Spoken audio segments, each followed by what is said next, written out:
نظریات لانے کو ہم ریسرچ کہتے ہیں. ریسرچ فیز اب ایک ریسرچ کن کن مراحل پر مشتمل ہوتا ہے. یہ ایک سمپل سی ڈائیگرام ہم نے بنائی ہے. First of all research problem کو آئیڈینٹیفائی کرنا یا ڈیفائن اے پرابلم، تاکہ ہم کوئی مسئلہ ڈھونڈ سکے کہ ہم نے ریسرچ کس مسئلے پر کرنی ہے. اس ریسرچ کو جاننے کے لیے اس پرابلم کو جاننے کے لیے ہمیں کچھ ڈیٹا کلیکٹ کرنا ہوگا، کچھ لٹریچر کلیکٹ کرنا ہوگا جو ہمارے پاس کتابوں یا ریسرچ پیپرز کی شکل میں موجود ہوں گے. Define objective of the research. جب ہم یہ سارا ڈیٹا کلیکٹ کر کے اسٹڈی کر لیں گے تو ہم اس میں سے کوئی چیز اخذ کر لیں گے، کوئی اپنا گول یا آبجیکٹیو اخذ کر لیں گے کہ ہم نے آخر کرنا کیا ہے. اور اس آبجیکٹیو کو حاصل کرنے کے لیے ہمیں کوئی ماڈل، کوئی تھیوری یا کوئی پروسیس اپلائی کرنا ہوگا. تو وہ ماڈل ہم چوز کر لیں گے یا کوئی تھیوری سلیکٹ کر لیں گے. جیسے سوشل سائنسز میں تھیوریز ہوتی ہے اور میتھس میں یا کمپیوٹر سائنس میں زیادہ ماڈل ہوتے ہیں. اس ماڈل کے حساب سے پھر ہم ڈیٹا کلیکٹ کرنا ہوتا ہے اور اس ڈیٹا کو پھر انالائز کر کے ہم کوئی رپورٹ جنریٹ کرتے ہیں اور پھر اس پر تھیسس یا جو بھی ہے ریسرچ پیپر وغیرہ لکھتے ہیں. Basic tools per conducting a research. ہمارے پاس مختلف قسم کے ٹولز ہیں جو ہم ایک مکمل ریسرچ کو کمپلیٹ کرنے کے لیے یوز کرتے ہیں. جیسے بیسک ٹول پر کنڈکٹنگ اے ریسرچ. ریسرچ کو کنڈکٹ کرنے کے لیے مختلف قسم کے ٹولز کی ضرورت ہوتی ہے. جیسے لٹریچر کلیکٹ کرنا، ریفرنس آرڈر میں کرنا، یا رائٹنگ کے لیے ٹول یا انالیسس کے لیے ٹول یا پروگرامنگ کے لیے وغیرہ وغیرہ. تو ہمارے پاس جو آن لائن لائبریریز ہیں وہ مختلف قسم کی ہیں اور ہر فیلڈ کے اپنے اپنے لائبریریز موجود ہیں. جیسے کمپیوٹر سائنس کی زیادہ تر اچھے جرنل جو ہے وہ آئی ٹریپل ایکسپلور پر ہوتے، اے سی ایم پر ہوتے، یا اسپرنگر لنک پر، یا سائنڈائریک پر. اس کے علاوہ بھی بہت سے، لیکن میں نے چند کے نام لیے. انٹرنیٹ سرچ انجن جو ہے ہمارے پاس گوگل اسکالر، یہ فیمس سرچ انجن ہے جہاں سے ہم ریسرچ پیپر یا ریسرچ آرٹیکل سرچ کر سکتے ہیں. ریفرنس مینجمنٹ سافٹ ویئر یا ٹول. تو ہمارے پاس کامنلی دو جو کامنلی یوزنگ ریفرنس ٹول ہے وہ مینڈیلے اور ان نوٹ ہے. وہ آپ دیکھ لیجیے گا، وہ آپ کو آسان لگے اور جو آپ کو سمجھ میں آ رہا ہوگا آپ کو یوز کر سکتے ہیں، یا دونوں بھی یوز کر سکتے ہیں. Word processing tool. Word processing تو جنرلی ہم مائکروسافٹ ورڈ یوز کرتے ہیں، آسان بھی ہے. اور اس کے ساتھ ساتھ لیٹکس ریسرچ کے لیے زیادہ تر لیٹکس یوز ہوتا ہے. میں تو پرسنلی آپ کو پریفر کروں گا کہ آپ لیٹکس یوز کریں، کیونکہ یہ پروفیشنل اور آرگنائز ٹول ہے. اگر آپ اس سے اپنی آرٹیکل یا مین اسکرپٹ لکھو گے تو بہت خوبصورت لگے گا اور کام کا سب رہے گی. Analysis tool. انالیسس کے لیے مختلف قسم کے ٹول یوز ہو سکتے ہیں، لیکن زیادہ تر جو ریسرچ کے لیے انالیسس زیادہ تر کیا جاتا ہے وہ ایس پی سی ایس میں کیا جاتا ہے. لوگ آر میں بھی کرتے ہیں، پائتھن میں بھی کرتے ہیں، لیکن commonly S P S S میں انالیسس زیادہ تر کیا جاتا ہے. آپ ایکسل بھی یوز کر سکتے ہیں، لیکن اچھی بات ہے اگر آپ کوئی ماڈرن اور زیادہ فنکشنلٹی والی یوز کریں تو میرے خیال میں جن لوگوں کو پروگرامنگ آتی ہے وہ پائتھن یا آر بھی یوز کر سکتے ہیں، جن کو نہیں آتی تو وہ S P S S use کر سکتے ہیں. پروگرامنگ تو اگر جہاں کہیں آپ کو مطلب پروگرام کی ضرورت پڑے تو آپ میٹلیب پائتھن یا سی پلس پلس یوز کر سکتے ہیں. Machine learning a I deep learning, اب ان چیزوں کو سمجھنے کے لیے آپ کو اس ڈائیگرام کو سمجھنا پڑے گا. آرٹیفیشیل انٹیلیجنس بیسکلی ایک براڈ فیلڈ ہے جس میں مختلف قسم کے سب فیلڈ ہیں. مشین لرننگ آرٹیفیشیل انٹیلیجنس کا ایک سب فیلڈ ہے جو زیادہ تر ڈیٹا پر کام کرتا ہے. جب ہم کسی ماڈل کو ڈیٹا کے تھرو پریویس ڈیٹا کے تھرو ٹرین کرتے ہیں اور پھر ہم اس کے ذریعے پریڈکشن کر سکتے ہیں یا اس طرح کا. مشین لرننگ اسٹیٹسٹیکل ماڈلس کو یوز کر کے ماڈلس بنائے ہوئے ہوتے ہیں اور وہ ہم کوئی ڈیٹا انپٹ دیتے اور ہمیں وہ ریکوائرڈ رزلٹ دیتا ہے. اب ڈیپ لرننگ جو ہے یہ مشین لرننگ کا ایسا فیلڈ ہے. Deep learning use multiple layers in neural network to build algorithms that find the best way to perform tasks on their own based set of data.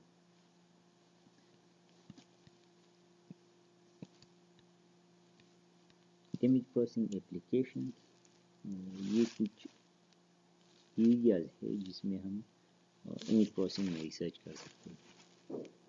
Medical imaging تو یہ تو commonly using area ہے ہمارے image processing میں. Use for diagnosis treatment planning in M R I C T اور X ray images. Remote sensing analyzing satellite and aerial images for environmental monitoring. Biometric utilizing the face recognition, friend identification and iris recognition. Security and surveillance detect objects and track activities in public spaces.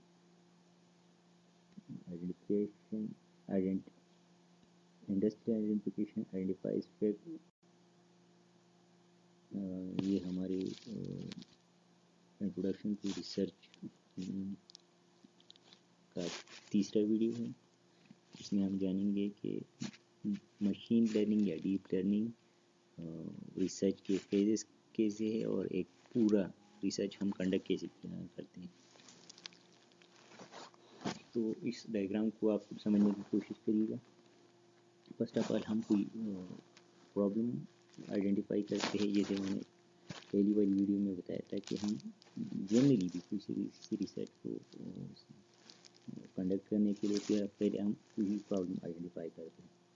جیسے میں نے یہاں پہ ایک مثال دیا ہوا ہے.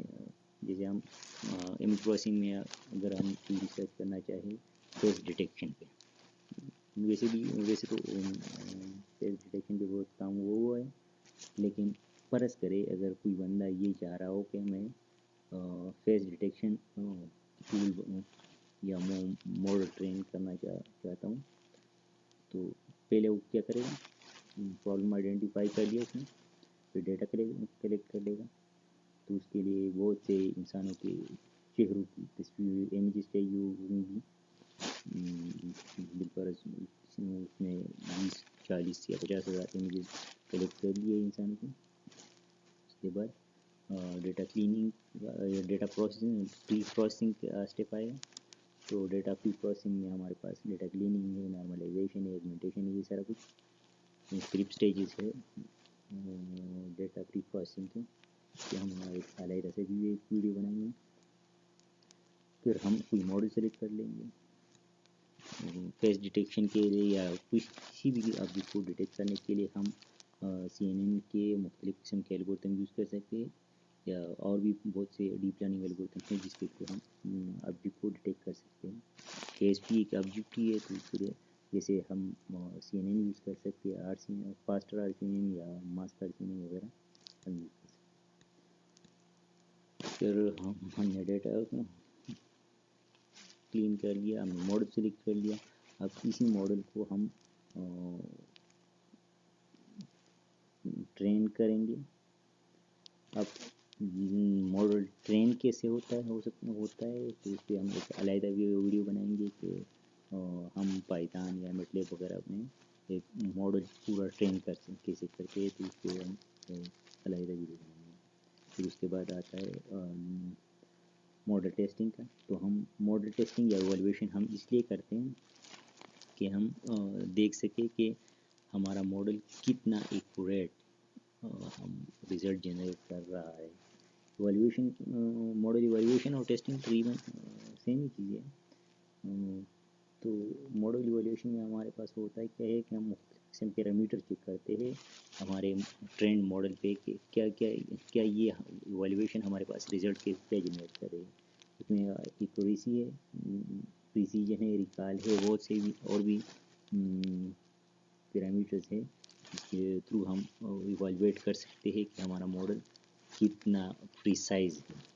اور اس کے بعد جب ہم ایک ماڈل ٹرین کر لیں گے ہمارا رزلٹ جنریٹ ہوگا تو اس کے بعد ہم اس پر ایک رپورٹ لکھتے ہیں جو ریسرچ تھیسس یا ریسرچ پیپر کی شکل میں ہے. اب common challenges student face during the research.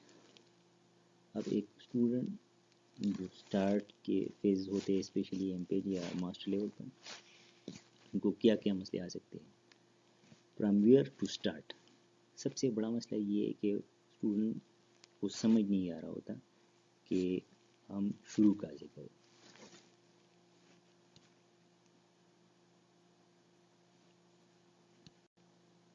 Welcome guys, یہ ہمارے ریسرچ انٹروڈکشن ٹو ریسرچ کا چوتھا ویڈیو ہے.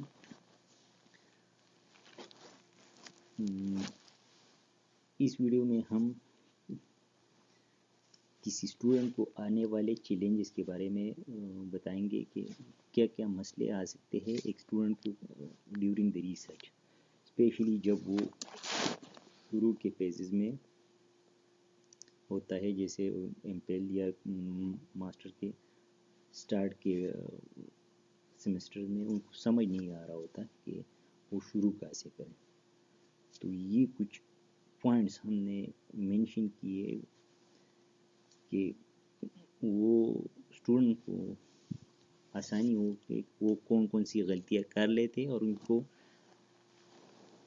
ریزالو کیسے کیا جا سکتا ہے. تو ہمارا فرسٹ جو ہے پرابلم اسٹوڈنٹ زیادہ تر اسٹوڈنٹ کو آتا ہے وہ ہے فرام ویئر ٹو اسٹارٹ, شروع کیسے کریں. یہ سب سے مشکل فیز ہے ایک اسٹوڈنٹ کے لیے. پھر پرابلم آئیڈینٹیفیکیشن. اسٹوڈنٹ کو سمجھ نہیں آ رہی ہوتی کہ پرابلم کو آئیڈینٹیفائی کیسے کیا جائے یا ریسرچ گیپ کیسے فائنڈ کیا جائے. تو اس فیز کو سولو کرنے کے لیے اسٹوڈنٹ کو مہینوں لگ جاتے ہیں, 7-8 یا سال بھی لگ سکتے ہیں. The art of reading a research paper. Research writing چونکہ عام ٹیکسٹ بک سے مختلف ہوتی ہے اس لیے ایک عام اسٹوڈنٹ یہ سمجھ نہیں پا رہا ہوتا کہ ایک پیپر کو ٹریٹ کیسے کیا جا سکتا ہے. Collection of relevant literature. یہ بھی ایک بہت بڑا مسئلہ ہے نیو کمرس کے لیے کہ ان کو سمجھ نہیں آ رہا ہوتا کہ ہم ریلیونٹ اور اچھا لٹریچر کہاں سلیکٹ کریں. اس لیے وہ مختلف قسم کے جرنلز اور لائبریریز دیکھ رہے ہوتے ہیں لیکن اچھا اور ریلیونٹ لٹریچر وہ کلیکٹ نہیں کر پا رہے ہوتے ہیں. Selection of appropriate model. جب اگر وہ کوئی پرابلم آئیڈینٹیفائی کر بھی لے تو پھر زیادہ تر اسٹوڈنٹ کو یہی مسئلہ ہوتا ہے کہ کون سا ماڈل ایسا ہوگا جو یا کون سی تھیوری ایسی ہوگی جو ہم اپنے پرابلم پہ اپلائی کر لے اور ہمیں کوئی سلوشن مل جائے. Collection of relevant data seats.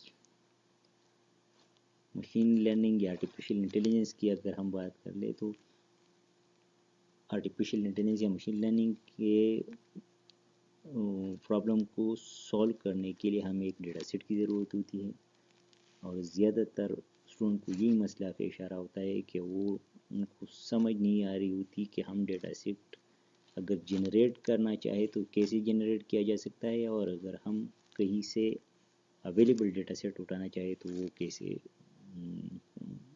Collect کر سکتے ہیں. تو ان چیزوں کو سمجھنے کی ضرورت ہے. Confusion and methodology. اور سب سے آخری مسئلہ اسٹوڈنٹ کو سمجھ نہیں آ رہی ہوتی کہ اسٹیپ وائز پروسیجر کو کیسے فالو کیا جا سکتا ہے. تو اس پہ ایک میں نے ویڈیو بنائی تھی, آپ ہماری پچھلی ویڈیو دیکھ سکتے ہیں, جس میں میں نے اسٹیپ وائز میتھڈالوجی بتائی ہے کہ ایک مشین لرننگ ریسرچ کیسے کنڈکٹ کیا جا سکتا ہے. Points that every student should keep in mind. یہ کچھ چیزیں ہیں جو ہر ایک اسٹوڈنٹ کو سمجھنی چاہیے یا ان کو یاد کرنی چاہیے. Always listen to your supervisor. ہمیشہ اپنی سپروائزر سے بات کرنی چاہیے آپ کو, اور ان کے ساتھ کنٹیکٹ میں رہنا چاہیے. ان کے فوٹ اسٹیپ پہ چلنا چاہیے, کیونکہ اگر آپ کا سپروائزر ہی آپ کو نہ سمجھ پا رہا ہو تو پھر آپ کا ریسرچ بہت کمپلیکیٹڈ ہو جاتا ہے, اور پھر آپ کو بہت سے مسائل کا سامنا کرنا پڑ سکتا ہے. تو جو آپ کو سپروائزر کہہ رہا ہو, آپ کو چاہیے کہ اس کے انسٹرکشن کو فالو کریں اور اس کو سمجھنے کی کوشش کریں. Keep in touch with your research community. میں ہمیشہ اپنے اسٹوڈنٹ کو یہی کہتا ہوں کہ آپ اپنے کولیگ کے ساتھ, اپنے کلاس میٹس کے ساتھ یا اپنے فرینڈ کے ساتھ ان چیزوں پر ڈسکس کر لیا کریں. ہیلو گائز, ہمارا سب سے بڑا مسئلہ یہی آ رہا ہے کہ ہماری ساری ویڈیوز 5 منٹ کی بن رہی ہے, اس لیے یہ تھوڑا سا ٹاپک ہمیں مختلف فیزز میں بنانے پڑ رہے ہیں. تو اگر آپ ہمارا یہ انٹروڈکشن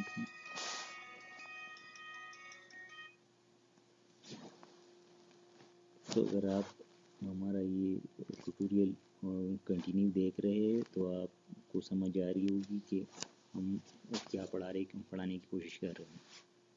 اس لیے دوبارہ دیکھتے ہیں کہ کون سے پوائنٹ ہے جو ایک اسٹوڈنٹ کو مائنڈ میں رکھنا چاہیے. میں نے اپنی پچھلی ویڈیو میں بھی بتایا تھا کہ ہمیں اپنے سپروائزر کو سننا چاہیے, اس کی بات ماننی چاہیے, اس سے سجیشن لینی چاہیے کہ ہم اپنے ریسرچ کو کیسے کنٹینیو کر سکتے ہیں. Keep in touch with your research community. میں نے پچھلی ویڈیو میں بات کی تھی کہ زیادہ تر اسٹوڈنٹ صرف یا تو سپروائزر کے ساتھ کام کر رہے ہوتے ہیں یا خود کام کر رہے ہوتے ہیں. تو ریسرچ ایک ایسا پروسیس ہے جس میں آپ لوگوں کے ساتھ انٹریکٹ کر کے نئی چیزیں سیکھ سکتے ہیں. اگر آپ خود سے صرف لگے رہیں گے اور کسی کے ساتھ چیزوں کو ڈسکس نہیں کریں گے تو آپ کو اپنا ریسرچ کمپلیٹ کرنا مشکل ہو جائے گا. اس کے بدلے اگر آپ دوستوں کے ساتھ یا کلاس میٹس کے ساتھ یا دوسری ریسرچر کے ساتھ ڈسکس کریں گے تو آپ کو زیادہ چیزیں سمجھنے میں آسانی ہوگی. Meeting with your supervisor is not just a discussing research topic, but it is a source of motivation. So try to meet with your supervisor as maximum as possible. زیادہ تر بچوں کو یہی لگتا ہے کہ ہم سپروائزر کے ساتھ اس لیے میٹنگ کرتے ہیں کہ ہمیں کوئی نئی چیزیں, زیادہ چیزیں سیکھنے کو ملیں گی. میرے خیال میں سپروائزر کے ساتھ یا کمیونٹیز کے ساتھ میٹنگ میں فائدہ یہی ہے کہ آپ موٹیویٹ رہتے ہیں, آپ کو شوق رہتا ہے ریسرچ کا, کیونکہ ریسرچ جنرلی ایک بورنگ کام ہے. سو میں ریکمینڈ کرتا ہوں کہ آپ زیادہ تر میٹنگ کیا کریں تاکہ آپ خود کو موٹیویٹ رکھ سکیں. Must learn a programming language. اگر آپ سی ایس کے اسٹوڈنٹ ہیں اور آپ کو پروگرامنگ نہیں آتی تو آپ کو ریسرچ کنڈکٹ کرنے میں بڑے مسائل آ سکتے ہیں. اس لیے ریسرچ سٹارٹ کرنے سے پہلے آپ کو ایک پروگرامنگ لینگویج پہ کمانڈ حاصل کرنی چاہیے تاکہ پھر آپ کو امپلیمنٹیشن میں آسانی ہو. تو آپ میٹلیب یوز کر سکتے ہیں, پائتھن یوز کر سکتے ہیں, C++ یوز کر سکتے ہیں, C# یوز کرتے ہیں, جو بھی لینگویج آپ کو آسان لگے. میں پریفر کرتا ہوں اپنے اسٹوڈنٹ کے لیے کہ وہ پائتھن یوز کرے, کیونکہ پائتھن ایک تو فلیکسیبل لینگویج ہے بہت, دوسرا یہ کہ آسان لینگویج ہے, تو آپ پائتھن پہ کام کر سکتے ہیں. Select research topic as soon as possible. زیادہ تر اسٹوڈنٹ ریسرچ گیپ کو پوائنٹ کرنے میں بہت زیادہ ٹائم لگاتے ہیں اور اسی میں اس کے بہت سے ضائع ہو جاتے ہیں. تو اس لیے میں ریکمینڈ کرتا ہوں کہ آپ اپنا ٹاپک جلد سے جلد سلیکٹ کر لیں اور اس پہ ریسرچ جو لٹریچر ہے وہ کلیکٹ کرنا شروع کر دیں. تو آپ زیادہ فوکس رہیں گے. اگر آپ جلدی سے اپنا ٹاپک سلیکٹ نہیں کریں گے تو پھر فضول میں آپ کا ٹائم ضائع ہوتا رہے گا. Try to write research article along with your thesis proposal. It will give you more confidence and clarity regarding research. میں اپنے اسٹوڈنٹ کو یہی ریکمینڈ کرتا ہوں کہ جب آپ ریسرچ کر رہے ہوتے ہو تو آپ اپنے ریسرچ تھیسس کے دوران کوئی ریویو آرٹیکل لکھنے کی کوشش کریں یا لکھا کریں. ایک تو آپ کو اپنے ٹاپک پہ زیادہ کمانڈ آ جائے گا, دوسرا یہ ہے کہ آپ کو ریسرچ رائٹنگ کا بھی ایک آئیڈیا ہو جائے گا کہ ریسرچ ہوتا کیسے ہے. تو ساری چیزیں آپ کو بنسبت آسان ہو جائے گی. اس کے برعکس اگر آپ صرف اپنے تھیسس پہ کام کر رہے ہوتے ہو یا پروجیکٹ پہ کام کر رہے ہوتے ہو تو اس میں آپ کو زیادہ چیزیں ایکسپلور کرنی نہیں آتی ہوگی. اس لیے میں